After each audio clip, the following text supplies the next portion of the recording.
दोस्तों, जब भी इस देश में संविधान की बात होती है, कहीं ना कहीं नागपुर वालों के पेट में मरोड़ उठ ही जाते हैं। और मरोड़ भी ऐसे कि तुरंत कोई ना कोई प्रवक्ता, प्रचारक या संघ चालक प्रकट हो जाता है और राष्ट्रवाद की चाशनी में लपेट कर मनुस्मृति की नई पैकेजिंग पेश कर देता है। अब देखिए, ताजा ही मामला ले लो। दत्तात्रेय होसबले जी ने जो बोला है, उसे सुनते ही राहुल गांधी का संविधान प्रेम जाग गया। और वैसे भी जब जब संघ की तरफ से संविधान पर छीटाकशी होती है, राहुल गांधी सीधे मोर्चे पर आ जाते हैं। दरअसल मुद्दा बड़ा सीधा है।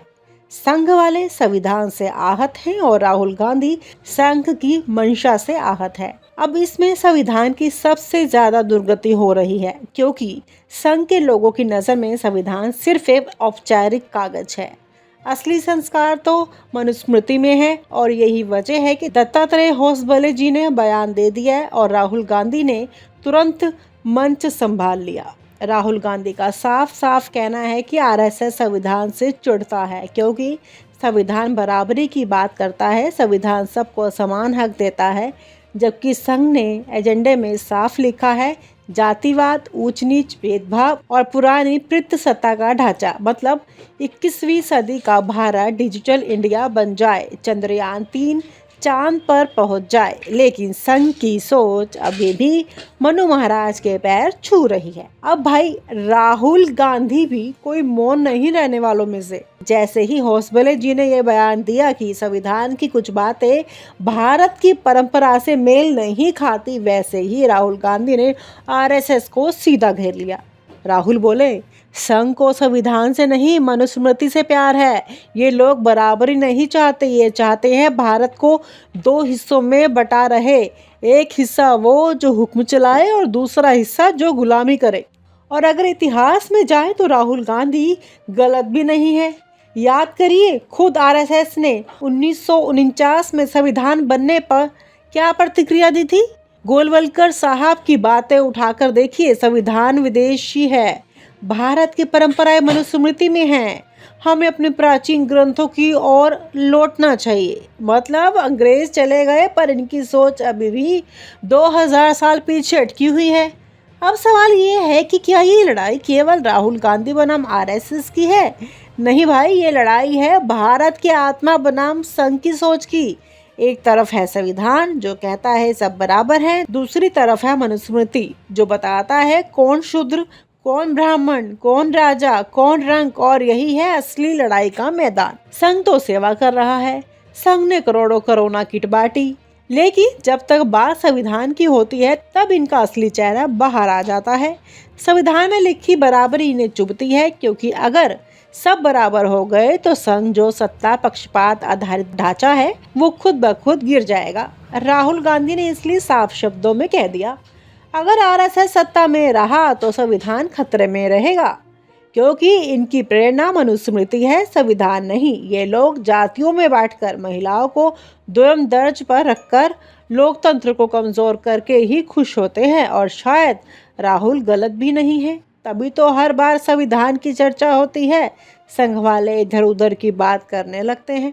अब देखिए ना, 45 साल बाद भी संघ के किसी बड़े नेता ने साफ साफ संविधान को भारत की सर्वोच्च किताब नहीं माना। इनके मुंह से संविधान की जगह भारत की परंपराएं, संस्कार, धार्मिक मूल्यों जैसे शब्द ज्यादा निकलते हैं। मतलब सीधे सीधे नहीं कह सकते कि हमें मनुस्मृति चाहिए, लेकिन इशारे तो साफ है ना। तो दोस्तों, यही है इस समय की असली लड़ाई। राहुल गांधी अकेले नहीं लड़ रहे हैं, जो भी इस देश में बराबरी, सम्मान और लोकतंत्र में यकीन रखता है वो इस लड़ाई में शामिल है।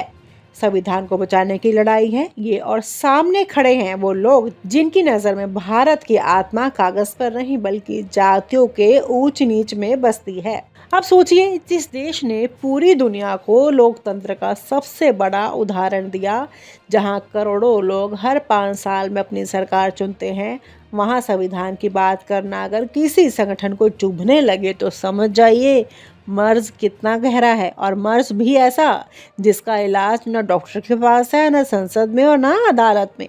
सीधा इलाज नागपुर के मुख्यालय में बैठकर तय होता है।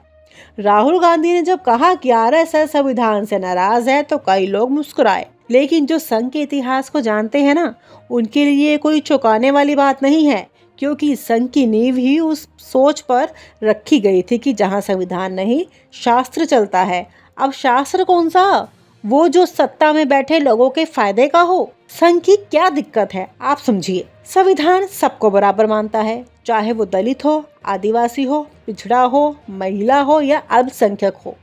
और यही बराबरी संघ को खटकती है, क्योंकि अगर सभी बराबर हो गए तो वो सुपीरियरिटी कॉम्प्लेक्स कहाँ जाएगा जो हजारों साल से इनकी सोच में बैठा हुआ है। राहुल गांधी बार बार कहते हैं भारत को मनुस्मृति नहीं संविधान से चलाना होगा, और ये बात संघ के पेट में वैसे भी दर्द करती है। जैसे चुनाव के नतीजों के दिन टीवी पर विपक्षी पार्टी की सीटें बढ़ने लगे। अब जाहिर है अगर संविधान चलेगा तो संघ का एजेंडा धरा का धरा रह जाएगा। संघ की असल योजना हमेशा साफ रही है, संविधान में रहकर संविधान से ऊपर जाना, यानी एक तरफ कसम खाओ कि मैं संविधान की रक्षा करूंगा और दूसरी तरफ धीरे धीरे संविधान के प्रावधानों को खोखला कर दो। और इसका सबसे बड़ा उदाहरण है शिक्षा से लेकर न्यायपालिका तक से संघीय विचारधारा का घुसपैठ। राहुल गांधी को इस बात की पूरी समझ है, तभी तो वो हर मंच से कहते हैं ये लोग संविधान की कसम खाते हैं लेकिन असल में मनुस्मृति की पूजा करते हैं। ये लोग देश की लोकतांत्रिक व्यवस्था को कमजोर करना चाहते हैं, और यकीन मानिए उनके आरोप हवा में नहीं है। इतिहास उठाकर देख लीजिए। 1949 में जब संविधान सभा में डॉक्टर अंबेडकर ने संविधान का मसौदा पेश किया था, उस वक्त संघ ने खुलकर इसका विरोध भी किया था। भारतीयता के खिलाफ, विदेश मूल का दस्तावेज, भारत की संस्कृति परंपराओं के विपरीत, ये सारे जुमले संघ के मुखपत्र ऑर्गेनाइजर में छपे थे, और तब से आज तक संघ की ये बेचैनी खत्म नहीं हुई। अब संघ समर्थक कह सकते हैं कि संघ ने कभी संविधान का उल्लंघन नहीं किया। बिल्कुल सही बात है।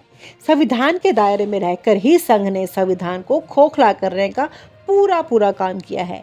शिक्षा संस्थानों में अपनी विचारधारा घुसाई, सरकारी नियुक्तियों में अपने लोगों को बिठाया, न्यायपालिका पर परोक्ष दबाव बनाया, और जैसे ही मौका मिला संविधान संशोधन का खेल शुरू कर दिया। राहुल गांधी की दिक्कत ये है कि वे सब खुलकर बोल देते हैं, और यही संघ को सबसे ज्यादा चुभता है, क्योंकि संघ चाहता है कि देश में उनका एजेंडा धीरे धीरे चुपचाप बिना विरोध के आगे बढ़े। लेकिन राहुल गांधी बार बार पर्दा हटाकर दिखा देते हैं कि असलियत में क्या पक रहा है।